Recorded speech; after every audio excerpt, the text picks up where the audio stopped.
Okay, John Rule, let's go back to work.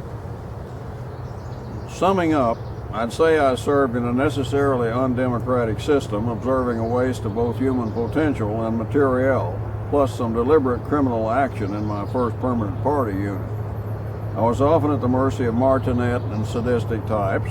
As an administrative sergeant, I knew of a few instances of torment and injustice, usually based on ethnic or religious prejudice, which I was powerless to prevent or correct. 2 brothers served Army tours in Vietnam. The elder, a career NCO in Signal Corps, had also served in Korea after the ceasefire and had considered the Republic of Korea forces as dependable allies. The younger brother, infantry trained, volunteered at 17 to, quote, save Southeast Asia from the communists. Both agreed that this Vietnam situation was militarily hopeless, since the enemy was everywhere, even in the recreation areas, where some unspoken non-combat agreement applied. The younger brother was troubled by having to shoot a young boy fiddling with his tanker truck, either for theft or sabotage, and not heeding a warning. In a night attack on his firebase, he was deafened by a satchel charge and remained so for some weeks. During his tour, he became addicted to drugs and alcohol, and for years has been unable to break the bond. A lengthy supervised withdrawal program failed to help. He has never regained his life and remains a fragment, flotsam. At a recent reunion, he recounted one scenario of many, he says, which signifies the whole Vietnam experience. A crammed civilian bus full of fleeing people with their possessions was allowed into the middle of his military convoy. In a high pass near the Cambodian border, they came under attack. The bus was hit and heeled over, lightly pinning a young woman who'd fallen beneath. An instant order came to push the bus off the cliff alongside. This was done. As it went, the damaged vehicle cut the young woman in half, then carried the screaming passengers on a last mortal journey down the mountain. They did send a medical crew down later to see if anyone survived. From my own account, it's evident that war has been partly hurtful as well as incidentally helpful to my family. It gave my father defense work, and I benefited from 3 years of the GI Bill. However, the good was truly incidental, much as a devastating hurricane spins off rain to dry regions. War may be horrible to its victims, but vastly profitable to others. That is why the Pentagon contains a population of a whole city in one building. In public school, I accepted without question the epic myths of U.S. wars, but I first heard battle and warfare actually praised in the service. Many men still regard combat tribally as the time-honored and supreme test of masculine courage and group loyalty, even if all they do is march and wear a uniform. Others come most vibrantly alive in the nearness of violent death or the risk of it.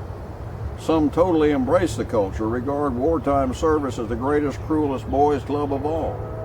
I've read that Winston Churchill in World War I confessed in a letter home, "God forgive me, I love it." Of course, he was a Sandhurst graduate. The ultimate thrill of war may be its anarchy, the chance to commit the criminal and socially forbidden with impunity. I can still picture Sarge, our oldest and highest ranked non-com, in headquarters detachment, striding around and swinging his fist when called in over fighting at the NCO club. "By God, I'm sick of this chicken shit garrison duty. There's none of this shit in wartime. You can do what you want and get away with it." Nor is it easy to forget Captain Partaine's drunken boast to us at calisthenics each morning of, quote, going into battle with 300, coming back with 75, unquote.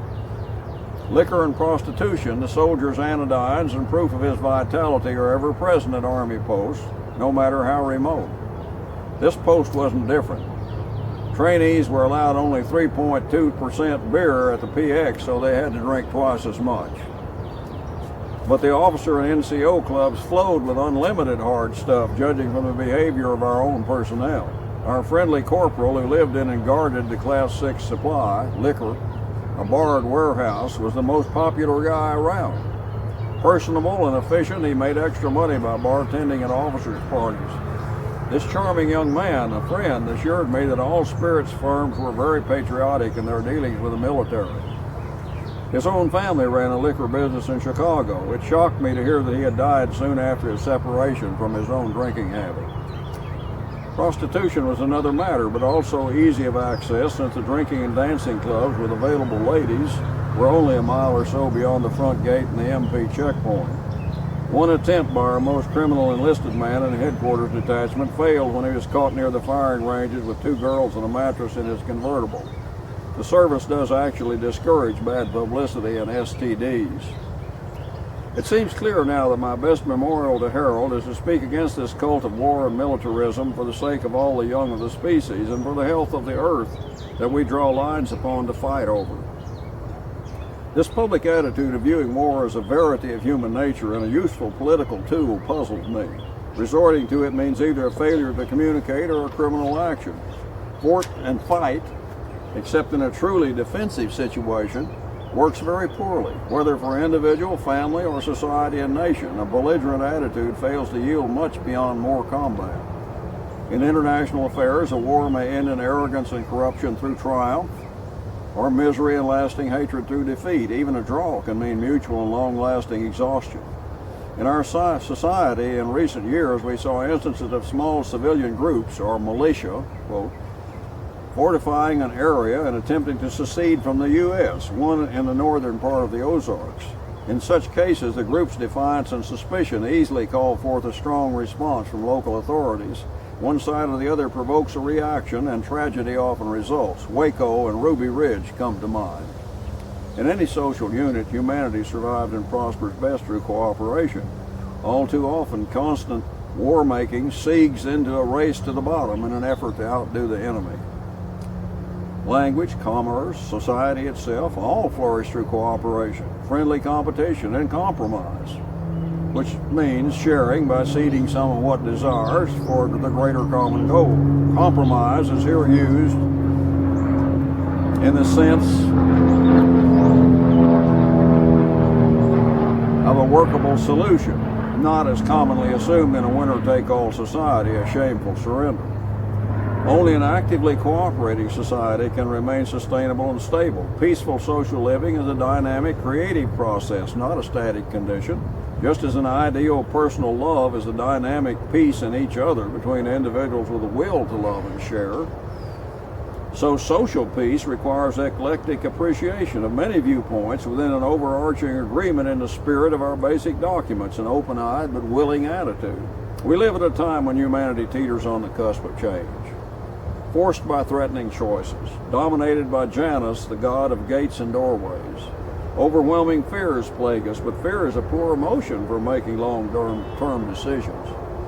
Public figures arise, claiming that they alone can lead us past our crises born of hardened attitudes, which often these new leaders deepen by their own entrenched convictions. Lately, some disturbing notions have arisen, reminiscent of the late 19th and early 20th centuries. The doubts and fears of W.B. Yeats and Thomas Hardy plague us, along with Aldous Huxley's warnings of the ethical conundrums posed by our reliance on new technologies to solve all our problems. Any remedy will do, except to change our behavior, it seems. This fearful social atmosphere causes administrations and society to seek safety and more civil control and orthodoxy. But governments which place the combative and fearful control impulse first often meet their emergencies blindly, since they tend to restrict intelligence input to the like-minded and to their sycophants. Since the planet has shrunk beneath the pressure of massive world population, we can no longer afford social and political decisions made on a basis of short-term self-interest. Nuclear and ecological dangers threaten all existence. Our nation can no longer afford an uncaring or ill-informed citizen voter. Every citizen's learning should be an ongoing course of critical thinking. We should all become mentally independent, capable of intelligent response, and fearlessly donating such to the public information pool. This, not secrecy and conformity, is the major strength of an open society. We should encourage by all peaceful means the democratic, open society concept across nations, and should prove we are in earnest by fully engaging in and backing the United Nations. an organization best reformed from within. The UN suffers greatly when its most powerful members insist on preferential treatment. It was a fine idea from its inception at the close of World War II, when E.B. White commended the plan in the New Yorker, and Eleanor Roosevelt chaired the Human Rights Commission and helped draft the Universal Declaration of Human Rights. Mrs. Roosevelt long championed world peace while reserving the right of self-defense in a truly defensive situation. I doubt she ever considered preemptive strikes as truly defensive.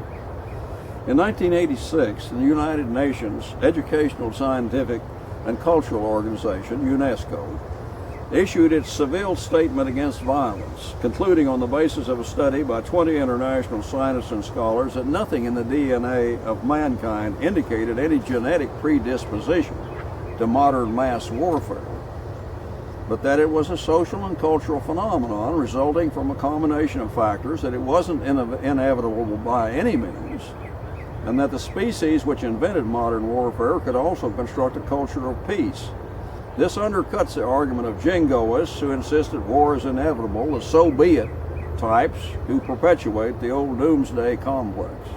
I view myself as an ordinary person, born into society, startling and disorienting, occasionally inspiring.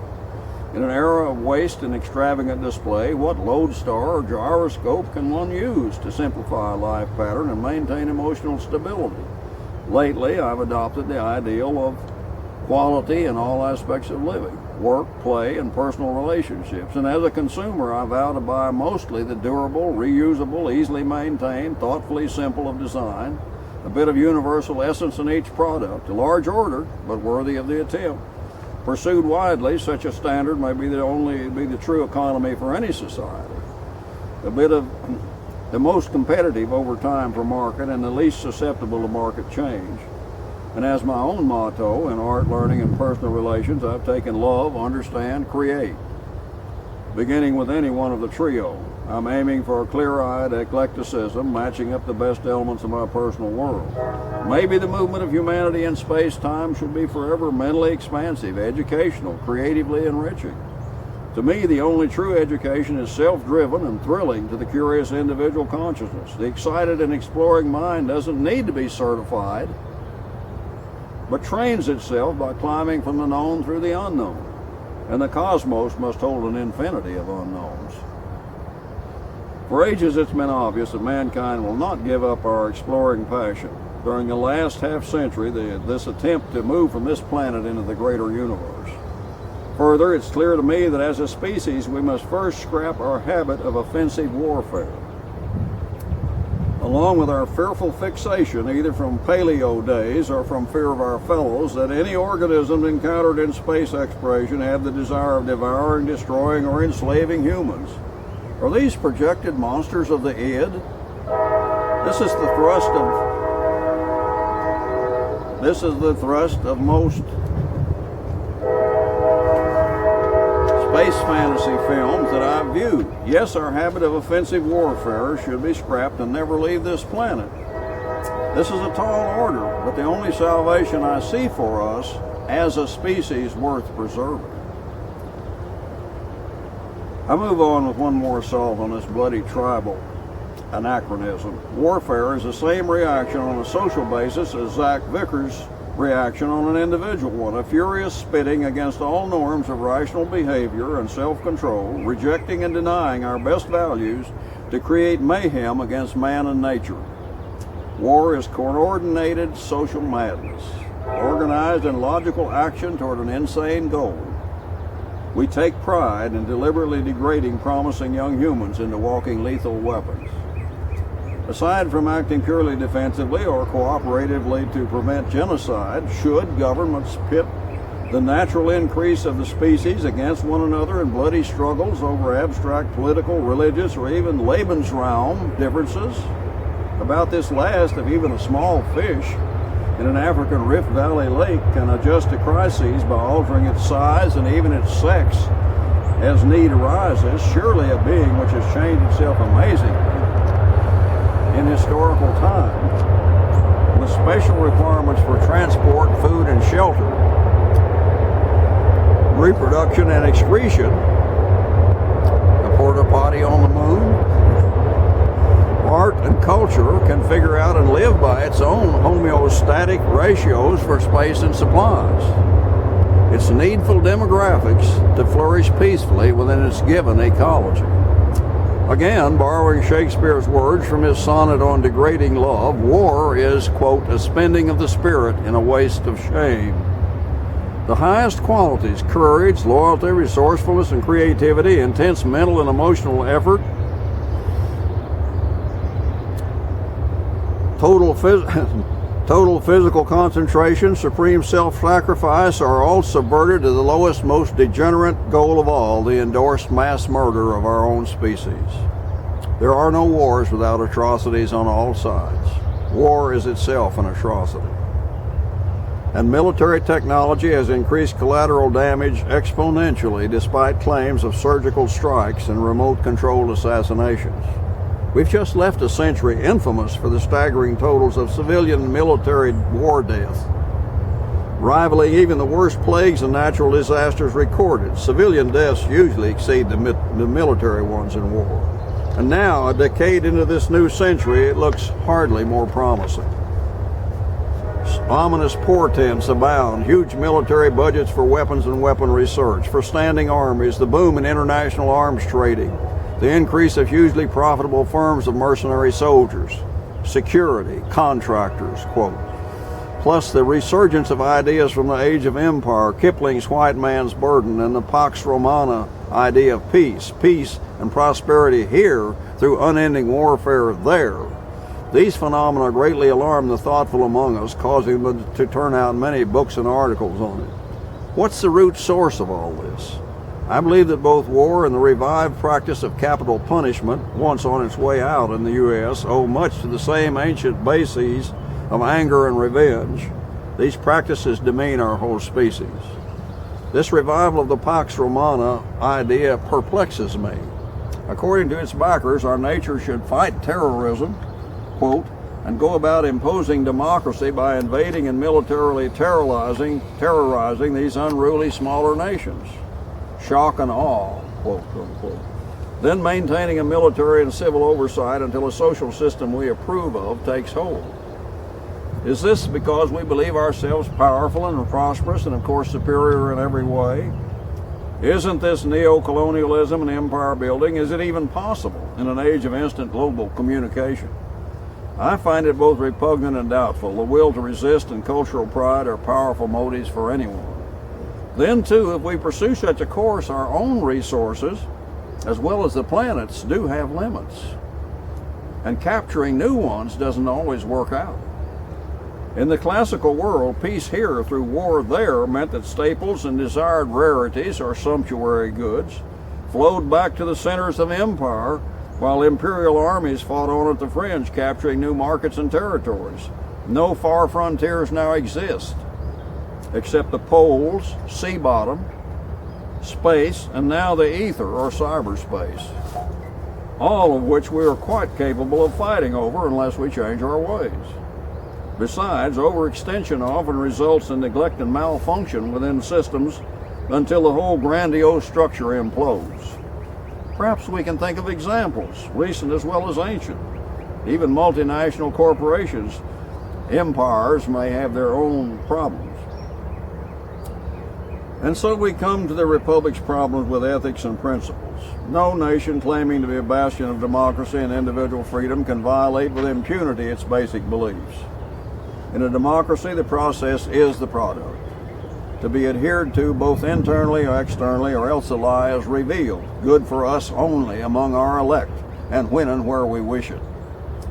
No nation can ignore the bulk of humanity through a muscle-flexing ultranationalism, flouting designed treaties devised to cope with shared global problems without damaging its own society, and tightening control on its citizenry through scare tactics, manipulating, misinforming, and otherwise sequestering or misusing information, and impugning the motives of the loyal opposition further divide the body politic, plus breeding a sure contempt for authority. Social coercion and fear-mongering unite only at first. But sweeping away all freedoms in the name of security demoralizes completely, isolating each citizen in a web of suspicion and denunciation. Have we learned nothing from the histories of Russia and Germany in the 20th century? Achieving a true peace through war readiness and nuclear threat always seemed chancy to me, and even less likely now.